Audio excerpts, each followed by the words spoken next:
Bismillahirrahmanirrahim. Alhamdulillahirabbil alamin. Wassalatu wassalamu ala asyrafil anbiya'i wal mursalin wa ala alihi wa sahbihi ajma'in, amma ba'd.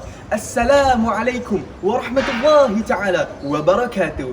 Yang mulia Tuan Pengerusi Majlis, kombinasi panel hakim yang arif lagi bijaksana, penjaga masa yang sentiasa setia dengan masanya. Seterusnya, hadirin hadirat umat kebanggaan Nabi Muhammad sallallahu alaihi wasallam. Berdirinya saya di sini kerana ingin menyampaikan seuntai kalam madah terbilang yang bertajuk Akhlak Mahmudah Menobatkan Ummah Bermaruah. Sebelum bicara diterjemahkan menjadi wacana mapan, izinkan saya untuk mendefinisikan tajuk syarahan saya terlebih dahulu. Akhlak Mahmudah Menobatkan Ummah Bermaruah bermaksud apabila seseorang mempunyai budi pekerti, maka akan melahirkan umat yang ada harga diri dan disanjung tinggi. Marilah menyusuri minda, menyingkap rahsia. Bagaimanakah akhlak mahmudah dapat menobatkan ummah bermaruah? Hadirin hadirat sekalian, pertama, akhlak mahmudah lambang keunggulan ummah. Sejarah perjuangan Rasulullah menyebarkan dakwah, menyaksikan ketinggian akhlak baginda sehingga dinobatkan gelaran Al-Amin oleh kawan maupun lawan. Seperti mana firman Allah di dalam surah Al-Qalam ayat 4. A'udzubillahi minasyaitonirrajim. Wa innaka la'ala khuluqin azim. Maksudnya, dan bahawa sesungguhnya engkau Muhammad mempunyai akhlak yang amat mulia. Menyadari hakikat betapa pentingnya generasi yang berakhlak mulia, maka Kementerian Pendidikan Malaysia telah menggariskan 4 fokus transformasi asrama ke arah mewujudkan asrama yang cemerlang dan gemilang. Maka jelaslah keutuhan akhlak lambang keunggulan ummah. Hadirin hadirat yang dirahmati Allah. Kedua, akhlak mahmudah membentuk pemimpin yang unggul. Hal ini kerana mereka berusaha untuk menjadi pemimpin yang adil dan paling baik akhlaknya. Mereka juga sentiasa berpegang dengan sabda Rasulullah di dalam hadis yang diriwayatkan oleh Muslim. Kullukum ra'in wa kullukum mas'ulun an ra'iyatihi. Maksudnya, setiap orang adalah pemimpin dan akan dipertanggungjawabkan atas apa yang dipimpinnya. Kita imbau kembali sifat jujur dan amanah seorang perempuan di zaman pemerintahan Sayyidina Umar Al-Khattab yang tidak sanggup mencampurkan susu dengan air walaupun diperintah ibunya sendiri. Inilah hasil akhlak mahmudah yang dimilikinya. Atas dasar inilah program Malaysia Future Leader School MFLS telah dilaksanakan setiap tahun untuk melahirkan kepimpinan anak muda yang berketerampilan dan berwawasan. Maka jelaslah akhlak mahmudah membentuk pemimpin yang unggul. Ketiga, akhlak mahmudah melahirkan generasi yang berilmu pengetahuan. Ilmu tanpa amal ibarat pohon tidak berbuah. Hanya dengan sahsiah terpuji, seorang itu akan berusaha menguasai pelbagai ilmu pengetahuan dan mengamalkannya demi kejayaan di dunia walhal pun di akhirat. Seperti mana firman Allah di dalam surah Al-Mujadalah ayat 11. A'udzubillahi minasyaitonirrajim.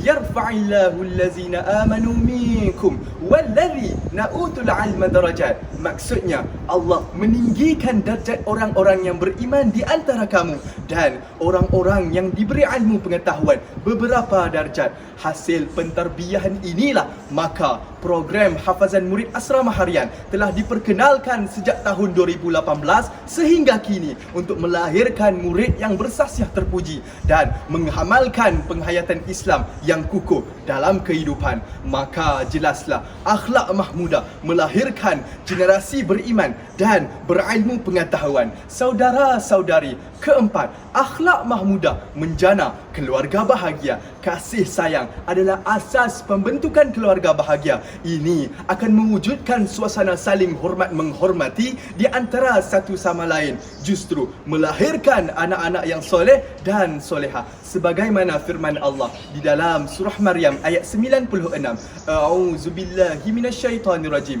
Innal ladzina amanu wa 'amilus salihat sayaj'alu lahumur rahmanu wudda. Maksudnya, sesungguhnya orang-orang yang beriman dan beramal soleh, Allah akan menanamkan bagi mereka di dalam hati orang ramai perasaan kasih sayang, ketokohan Tan Sri Syekh Ismail sehingga dianugerahkan Tokoh Ma'al Hijrah 2021. Peringkat kebangsaan adalah manifestasi dari sebuah keluarga yang tersemai di dalamnya rasa kasih sayang yang utuh. Maka jelaslah akhlak mahmudah menjana keluarga bahagia. Muslimin muslimat sekalian, kelima, akhlak mahmudah tunggah penyatuan ummah. Keutuhan akhlak merupakan faktor utama menyatu padukan ummah Islam sejagat walaupun berlainan bangsa maupun negara. Ini bertepatan dengan firman Allah di dalam surah Al-Hujurat ayat 10. A'udzubillahi minasyaitonirrajim. Innamal mu'minuna ikhwah. Maksudnya sebenarnya orang-orang yang beriman itu adalah bersaudara. Inilah yang telah mendorong Perdana Menteri kita memperkenalkan konsep keluarga Malaysia agar semua rakyat bersatu padu mengamalkan nilai-nilai murni dalam kehidupan. Maka jelaslah akhlak mahmudah tunggak penyatuan ummah. Sidang hadirin sekalian, keenam, akhlak mahmudah menjamin kemakmuran ummah dan negara. Hal ini kerana kehidupan mereka sentiasa mendapat keredaan Allah atas ketaatan mereka, melaksanakan perintahnya dan menjauhi larangannya sehingga menjamin kemakmuran negara. Sebagaimana firman Allah di dalam surah Sabah ayat 15. A'udzubillahi minasyaitonirrajim. Baldatun tayyibatun wa rabbun ghafur. Maksudnya negara yang aman dan makmur serta mendapat keampunan Allah. Semoga konsep transformasi yang bertemakan kemenjadian murid asrama tanggungjawab bersama dapat terus diperkukuhkan sebagai pembangkit kecemerlangan sahsiah murid. Kesimpulannya, akhlak mahmudah dapat melahirkan ummah yang cemerlang dan gemilang. Oleh itu, marilah kita jadikan Islam nizamul hayat agar kehidupan duniawi dan ukhrawi diberkati ilahi. Akhirul kalam, sekian, wabillahi taufiq wal hidayah. Wassalamualaikum warahmatullahi taala wabarakatuh.